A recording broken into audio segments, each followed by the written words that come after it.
Peut-on aimer de façon inconditionnelle sans se perdre? Bonjour et bienvenue sur cette vidéo.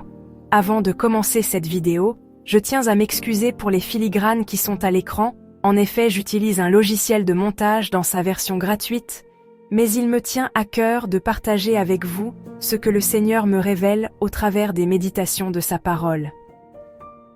Je vous remercie de votre compréhension et je vous souhaite d'être grandement bénis par cette vidéo. Reprenons le sujet maintenant.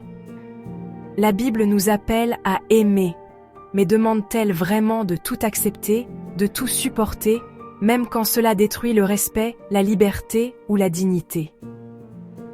Dans cette vidéo, nous explorons en profondeur le lien entre amour inconditionnel et limite, à la lumière de la Bible et de l'enseignement de Jésus. Comment poser une limite sans violence? Quand devient-elle nécessaire? Et comment discerner entre amour chrétien authentique et manipulation spirituelle? À travers des passages bibliques, des situations concrètes, couple, famille, foi, relations toxiques et un regard spirituel incarné, cette vidéo propose une réflexion pour celles et ceux qui veulent aimer dans la vérité, sans culpabilité ni effacement de soi. Nous allons voir ensemble. Premièrement, la Bible ne confond pas amour inconditionnel et absence de limite. Deuxièmement, l'amour inconditionnel. La valeur de la personne, pas de ses actes. Troisièmement, les limites, une exigence biblique du vrai amour. Quatrièmement, aime ton prochain comme toi-même. La clé oubliée. Cinquièmement, où se situe alors l'amour conditionnel? Sixièmement, être à l'image de Dieu. Aimer sans se nier. Septièmement, la limite juste, un critère simple mais exigeant. Et enfin, comment poser une limite sans violence? Cette vidéo s'adresse à toute personne en chemin, croyante ou non, qui cherche un amour plus juste, plus libre et plus vivant.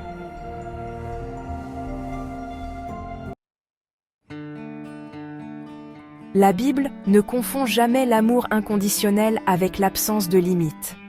Et c'est un point absolument essentiel. Aimer de manière inconditionnelle ne signifie pas tout accepter, tout tolérer ou tout laisser faire.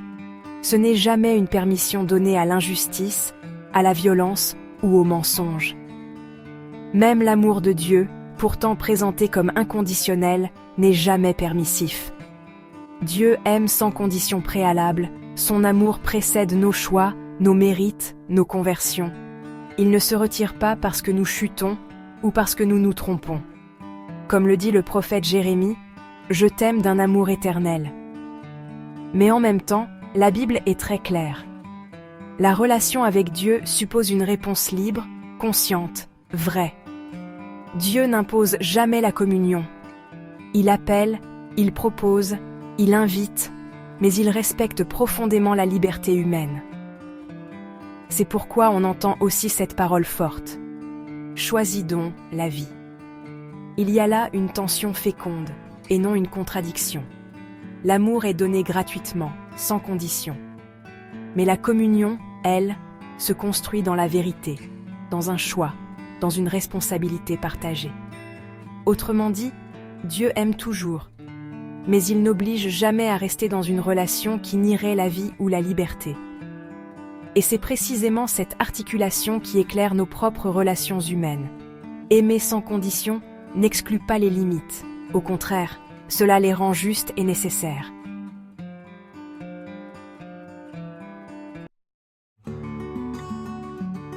Dans la Bible, l'amour inconditionnel ne porte jamais sur les actes, mais sur la valeur de la personne. Aimer inconditionnellement, ce n'est pas fermer les yeux sur ce qui est faux, violent ou destructeur. C'est refuser de réduire quelqu'un à ses erreurs, à ses chutes ou à ses manquements. La dignité de l'autre n'est jamais négociable. Elle ne disparaît pas avec la faute.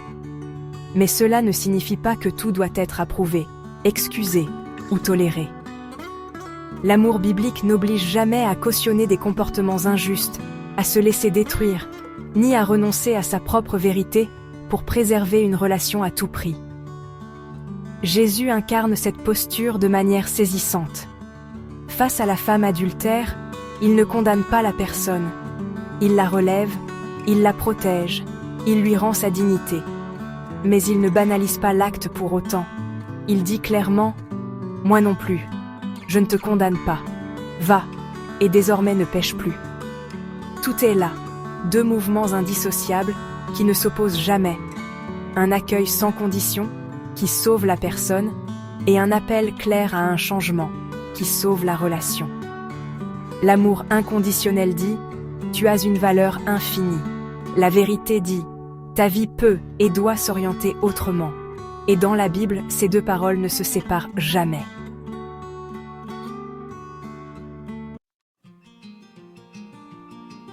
Dans la Bible, les limites ne sont jamais une faiblesse de l'amour. Elles en sont au contraire une exigence essentielle. Le vrai amour ne se confond pas avec la fusion, la disponibilité permanente ou le sacrifice de soi sans discernement. Il a besoin de frontières pour rester juste, libre et vivant.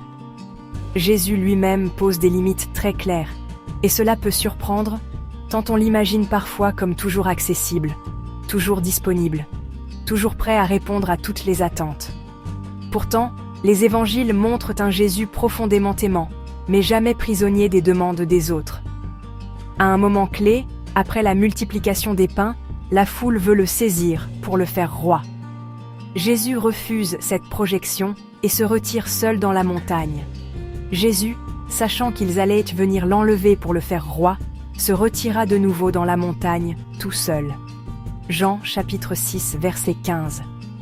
Il ne rejette pas la foule, mais il refuse une relation fondée sur la pression, l'enthousiasme superficiel ou l'instrumentalisation.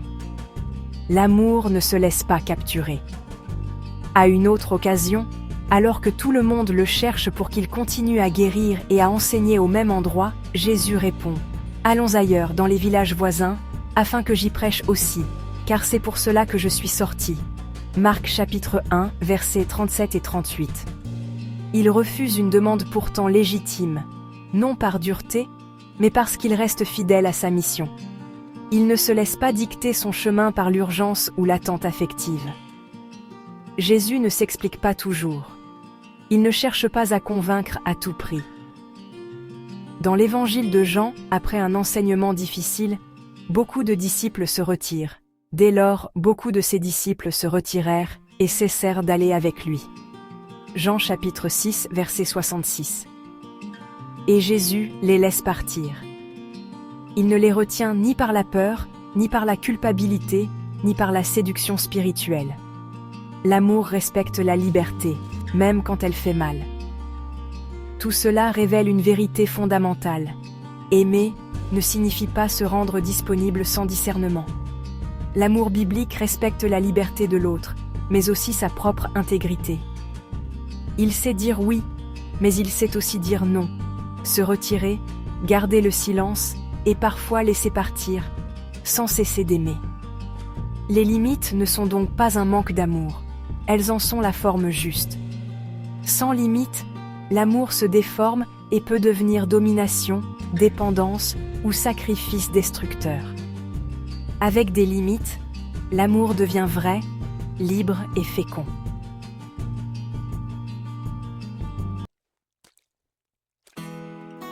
Le commandement « Aime ton prochain comme toi-même » est souvent cité, mais rarement pris dans toute sa profondeur.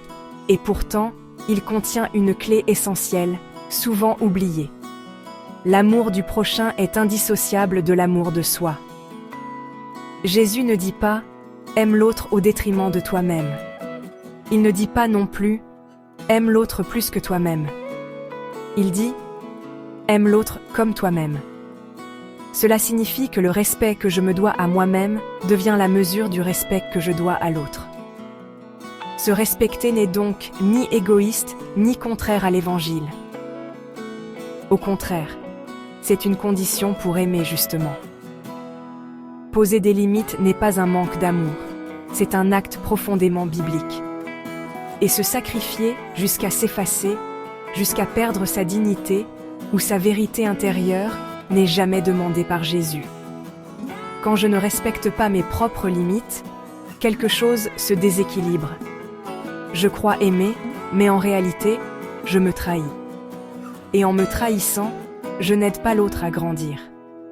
Une relation sans limite devient vite une relation asymétrique, où l'un donne tout et l'autre prend sans jamais être appelé à la responsabilité. Plus encore, le manque de respect de soi finit par déformer l'image même de l'amour de Dieu. Car si je pense que Dieu attend de moi l'effacement, la soumission ou le mépris de moi-même, alors je projette sur Dieu une image faussée, qui n'est pas celle de l'Évangile.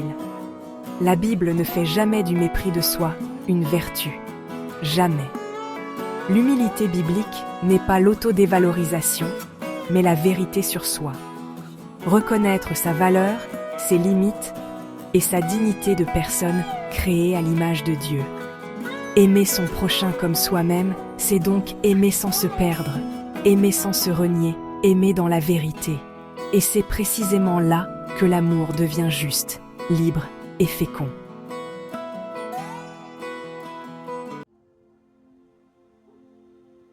Alors, où se situe l'amour que l'on appelle conditionnel? Peut-être faudrait-il d'abord changer de mot, ou du moins le déplacer. Car dans la Bible, ce qui est conditionnel, ce n'est pas l'amour lui-même, mais la relation. On pourrait le formuler ainsi, très simplement, l'amour est inconditionnel, mais la relation est conditionnelle. Et cette articulation est sans doute l'une des grandes sagesses bibliques. Dans la vision biblique, aimer signifie reconnaître la valeur inaliénable de l'autre. Cette valeur ne dépend ni de son comportement, ni de ses réussites, ni de ses échecs. On peut continuer à aimer une personne, à lui vouloir du bien, à prier pour elle, même lorsque la relation devient impossible ou destructrice. Mais cela ne signifie pas que toute relation doit être maintenue à n'importe quel prix. La relation, elle, suppose un cadre. Elle se construit et se protège sur des conditions essentielles.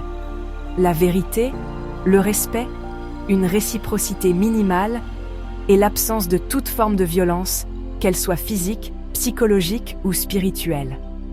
Aimer quelqu'un n'oblige donc jamais à rester dans une relation où la vérité est niée, où le respect est bafoué, où l'un donne tout pendant que l'autre ne se remet jamais en question, ou où la violence, même subtile, s'installe.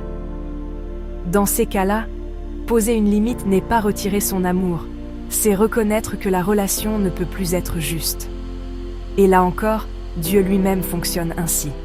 Son amour est offert sans condition, mais la relation avec lui est toujours une invitation, jamais une contrainte.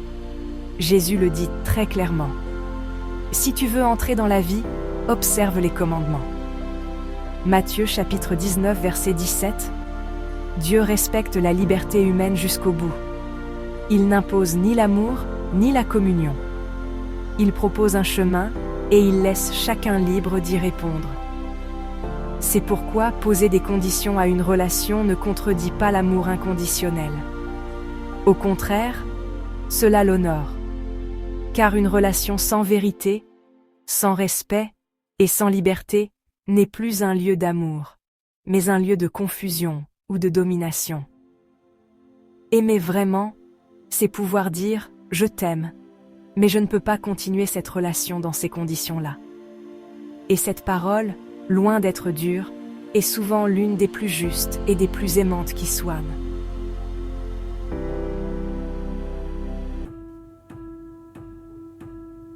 Être créé à l'image de Dieu est souvent compris comme un appel à aimer davantage. Et c'est vrai. Mais on oublie parfois que l'image de Dieu inclut aussi la liberté, la dignité et la vérité. Être à l'image de Dieu, ce n'est jamais se nier soi-même. La Bible ne demande nulle part de tout supporter, de s'oublier ou de se laisser écraser au nom de l'amour. L'effacement de soi n'est pas une vertu biblique. Dieu ne détruit jamais ce qu'il aime. Il ne demande jamais à quelqu'un de renoncer à sa dignité pour prouver son amour.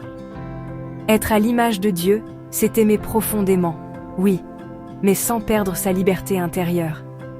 C'est rester debout dans la relation, sans domination et sans soumission. C'est aimer assez pour ne pas enfermer l'autre dans ses manques, mais aussi pour ne pas s'enfermer soi-même dans le sacrifice destructeur. Aimer à la manière de Dieu, c'est aussi appeler l'autre à sa vérité. Non pas pour le juger ou le condamner, mais pour refuser le mensonge qui détruit la relation. Dieu ne sauve jamais en écrasant. Il sauve en appelant, en réveillant, en invitant à la responsabilité. C'est pourquoi oser dire non fait pleinement partie de l'amour. Dire non à ce qui nie la vie, le respect ou la liberté n'est pas cesser d'aimer. C'est aimer autrement, plus justement, plus librement. Dieu aime sans condition, cela ne fait aucun doute. Mais Dieu ne se laisse jamais instrumentaliser.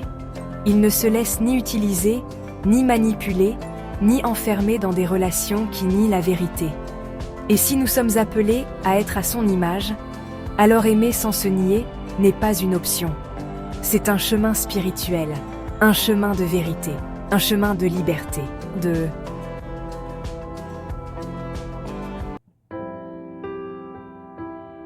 La Bible ne donne pas une règle universelle pour toutes les situations relationnelles. Elle ne fonctionne pas avec des recettes toutes faites. En revanche, elle offre une boussole intérieure très sûre, un critère profondément spirituel. On pourrait le formuler ainsi.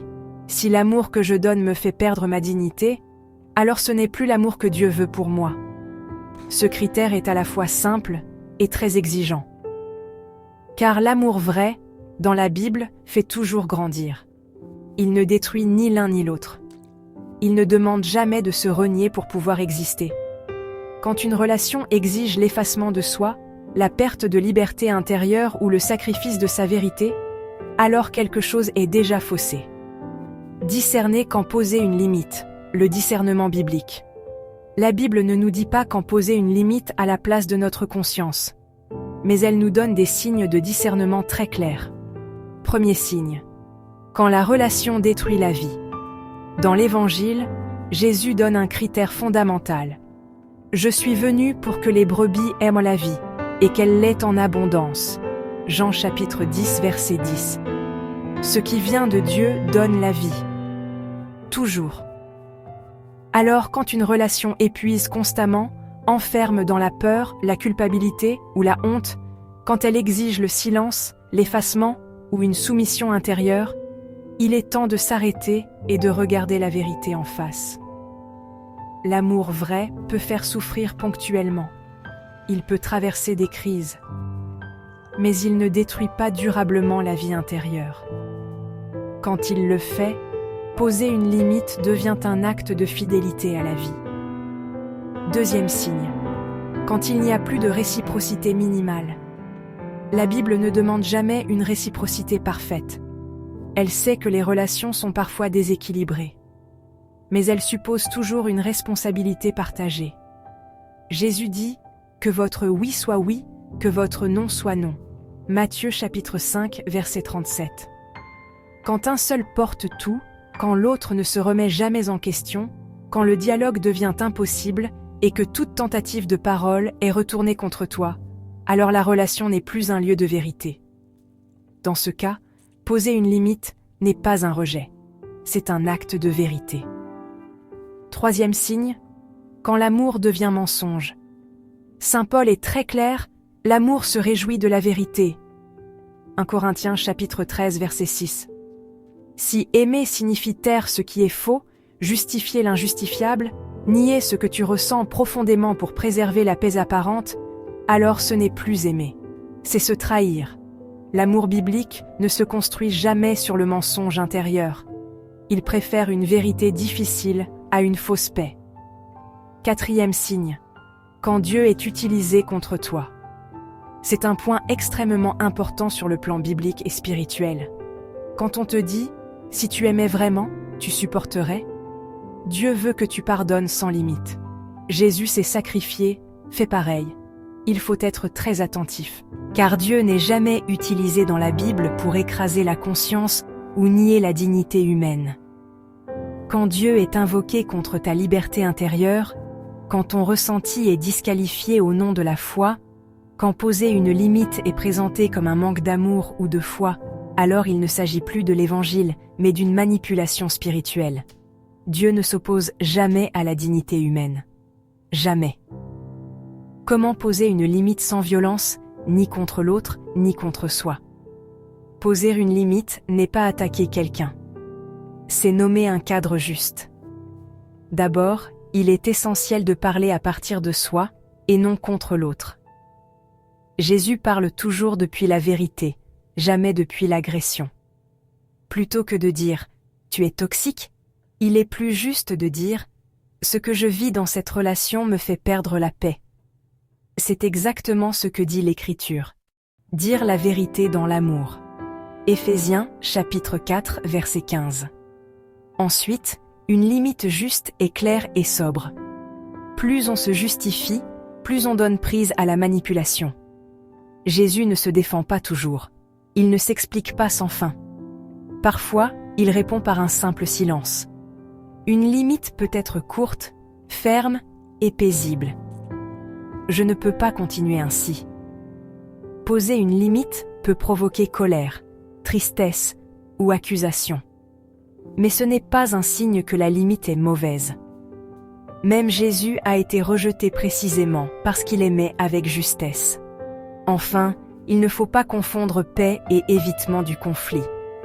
La paix biblique, le shalom, n'est pas l'absence de tension, c'est la justesse. Je vous laisse ma paix. Jean chapitre 14, verset 27. Et parfois, cette paix passe par un nom clair. Situation concrète. Dans le couple. Une limite saine implique le refus de toute violence, physique, verbale, psychologique, et de tout chantage affectif. Elle suppose le respect de la liberté intérieure. Aimer ne signifie jamais tout tolérer, s'oublier, ni sauver l'un l'autre à sa place. Même dans le mariage, la Bible ne justifie aucune forme de domination. Dans la famille peut être le lieu de l'amour le plus fort, mais aussi de loyauté toxique. Tu quitteras ton père et ta mère. Genèse chapitre 2, verset 24. Quitter ne signifie pas cesser d'aimer, mais devenir sujet, adulte, responsable de sa vie. Mettre une distance peut être un acte d'amour mûr. Dans la foi et l'Église. La Bible distingue clairement Dieu et ceux qui parlent en son nom. Quand une autorité religieuse exige l'obéissance aveugle, étouffe la conscience ou culpabilise pour contrôler, ce n'est plus l'Évangile. C'est pour la liberté que le Christ nous a libérés. Galates, chapitre 5, verset 1. La manipulation spirituelle. Ces signes sont clairs. Dieu est toujours invoqué contre toi. Ton ressenti est nié. Poser une limite est présenté comme un manque de foi. Or Jésus n'a jamais brisé quelqu'un pour le sauver. Jamais.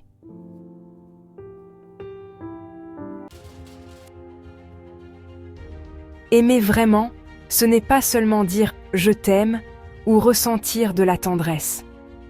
Aimer vraiment, c'est aimer avec vérité. Et la vérité ne peut jamais être absente de l'amour. Elle inclut des limites, des repères et le respect de la dignité de chacun. Dans la Bible, cette distinction est très claire. L'amour inconditionnel concerne la valeur de la personne. Il ne dépend pas de ses actes, de ses choix ou de ses réussites. Il est gratuit, fidèle, toujours prêt à relever, à accueillir, à protéger. C'est l'amour que Dieu nous donne et que nous sommes appelés à refléter. Je t'aime d'un amour éternel. Jérémie chapitre 31 verset 3. L'amour conditionnel, lui, concerne la forme de la relation. Il ne s'agit pas d'aimer moins, mais d'aimer justement. La relation doit se construire sur le respect, la vérité, la liberté et l'absence de violence. Même Dieu qui aime toujours laisse la liberté et conditionne l'entrée dans la vie sur le choix conscient. Si tu veux entrer dans la vie, Matthieu chapitre 19 verset 17. Ces deux dimensions ne s'opposent pas, elles se complètent. Aimer sans limite dans la relation, sans discernement, déforme l'amour et peut devenir destructeur. Poser des limites n'enlève rien à l'amour inconditionnel. Au contraire, cela le rend possible et vrai, car il est exercé dans le respect, la liberté et la vérité. En somme, aimer vraiment, c'est trouver cet équilibre subtil mais essentiel. Accueillir l'autre dans sa valeur infinie, sans condition. Protéger sa propre dignité et poser des limites là où la relation menace la vie, la liberté ou la vérité. C'est ainsi que l'amour devient vrai, libre, fécond et bibliquement fidèle. C'est ainsi que nous pouvons être à l'image de Dieu, aimer sans nous nier, aimer sans nous perdre et inviter l'autre à grandir dans la vérité et la liberté. Je vous remercie d'avoir écouté cette vidéo et je vous souhaite d'être grandement bénis par notre Seigneur Jésus-Christ.